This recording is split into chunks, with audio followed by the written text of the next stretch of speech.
establecidos en el programa. Noticias en Flash.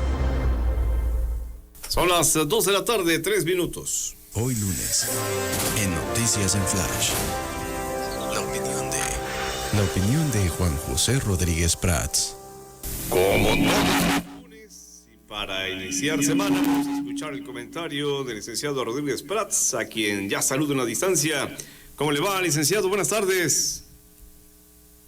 Buenas tardes. Bueno, yo quisiera comentar un tema que me parece que es la mayor trascendencia que ha acontecido en los últimos días. La cantidad de iniciativas que se están discutiendo en ambas cámaras. Yo creo que México viene arrastrando, tal vez desde su colonia, una tendencia a querer todo con leyes. Y desafortunadamente el derecho falla mucho como instrumento de cambio. Lo primero que tenemos que hacer es analizar si corresponde al ámbito jurídico y sobre todo lo que dice el derecho vigente. Hacer un ejercicio de derecho comparado y también un ejercicio de prospectiva en relación a qué sucedería de modificar la ley, qué consecuencias pudiera tener. El derecho, decía el fundador del PAN, Manuel Gómez Morín, tiene una majestuosa dignidad que hay que respetar, hay que tocar la ley con delicadeza. Fichte, un gran filósofo alemán, decía que el mal no se genera por el mal en sí mismo, sino por el bien que se intenta hacer. Y no hay una definición clara, si no tenemos ideas muy precisas, la ley puede generar más conflictos que pretende resolver. Y eso me parece que está sucediendo en los últimos días y prácticamente en los 2 años de este gobierno. A la ley del Banco de México, que sí está violando el artículo 28 constitucional, que señala que el banco tiene autonomía en su operación interna. Y esta ley está indicando cómo debe operar el Banco de México, quitándole facultades a la Junta de Gobierno de esa institución que tanto ha costado ir consolidando como la responsable de manejar la política monetaria. Tenemos también el asunto de las tercerías, que se refiere a la outsourcing, que es una en que los patrones han contratado a trabajadores y que como lo había enviado el Ejecutivo, pudiera provocar empleo y pudiera dañar a los mismos trabajadores. Aquí vimos inclusive el desplazamiento total del Poder Legislativo. En el Palacio discutía el Poder Ejecutivo con los empresarios y los señores diputados y senadores esperando a ver a qué acuerdos llegaban. Me parece que fue una falta de respeto al Poder Legislativo. El artículo 16 de la Declaración de los Derechos del Hombre de 1789 dice que si un país, un pueblo, no tiene una carta o una constitución en donde haya división de poderes y el reconocimiento de los derechos humanos, no tiene constitución. Desafortunadamente sí hay un problema serio en el respeto entre poderes, hay la preponderancia del Ejecutivo sobre el Legislativo y el Judicial, y en materia de derechos humanos nos queda mucho todavía por hacer. También las iniciativas para regular los agentes de investigación que hay de otras naciones, eso lleva de dedicatoria.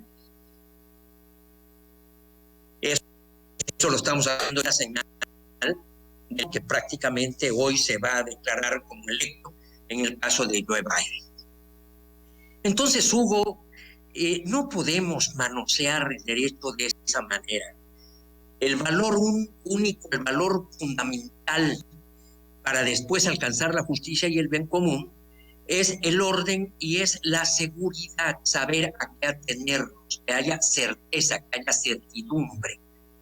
Por eso también don Manuel Gómez Morín, y perdón que acuda yo de nuevo al fundador, habla de los bienes hipócritas, o sea, son aquellos cerca esperando un bien y resulta que lo que provocan son males.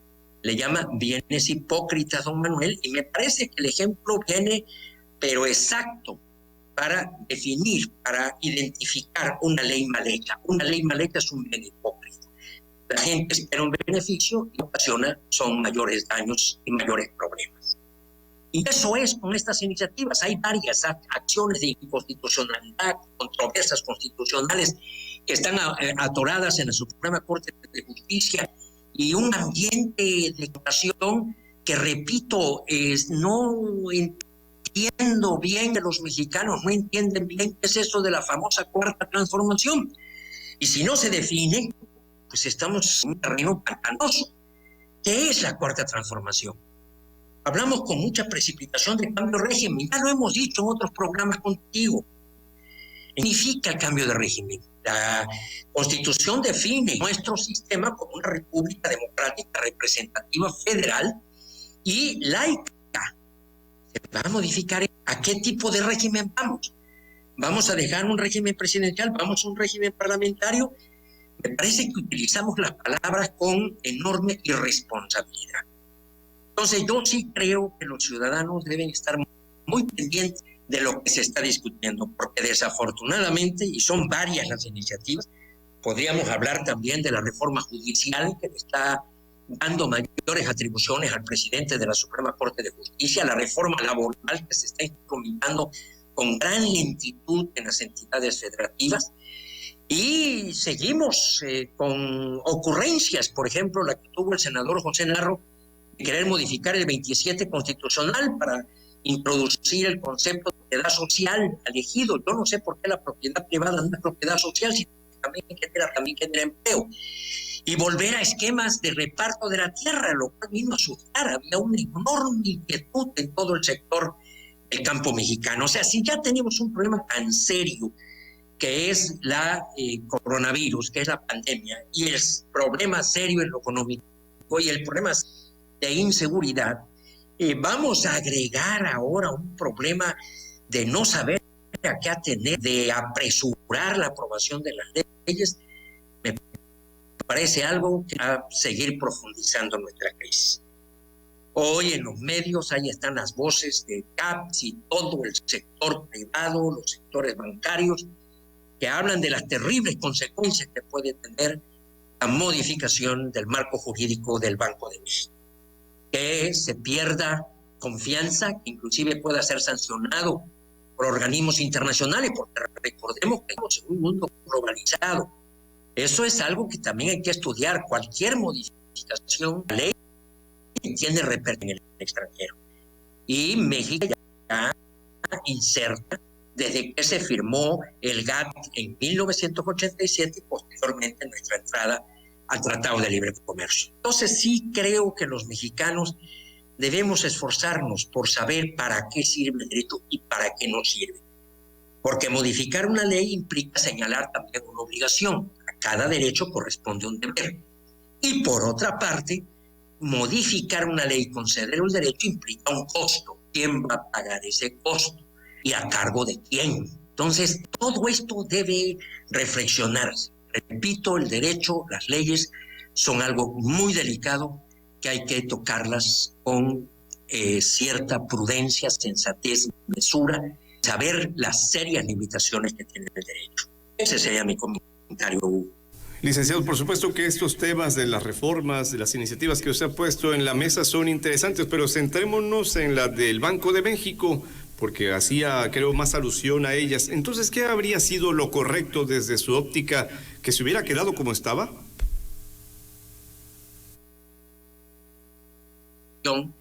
Se reunieron con senadores, se hicieron varias sugerencias. En primer lugar, tienen una información que no corresponde a la realidad, porque hablan de cantidades que son muy exageradas.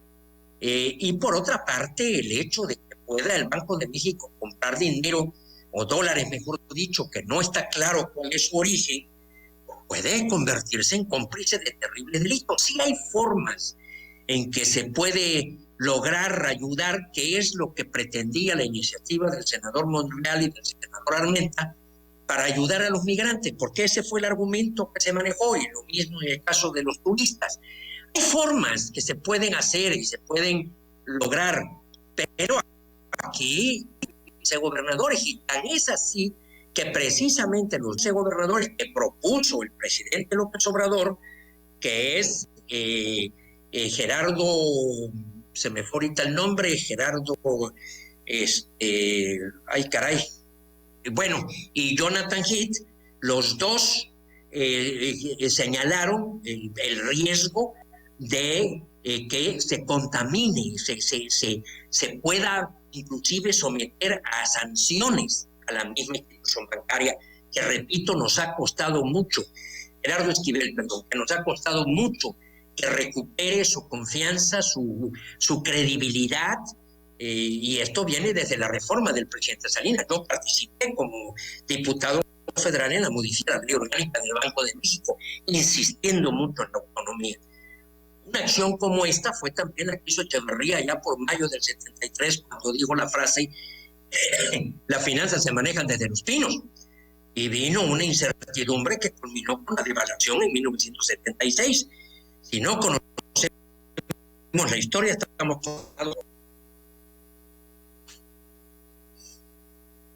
como siempre, los comentarios, es interesante todo esto, estaremos atentos y hasta la próxima semana. Le envío un saludo en la distancia. Muchísimas gracias, Hugo, y bienvenido. Se te ve rozagante y muy contento. Le envío saludos, ándale pues. Buenas tardes.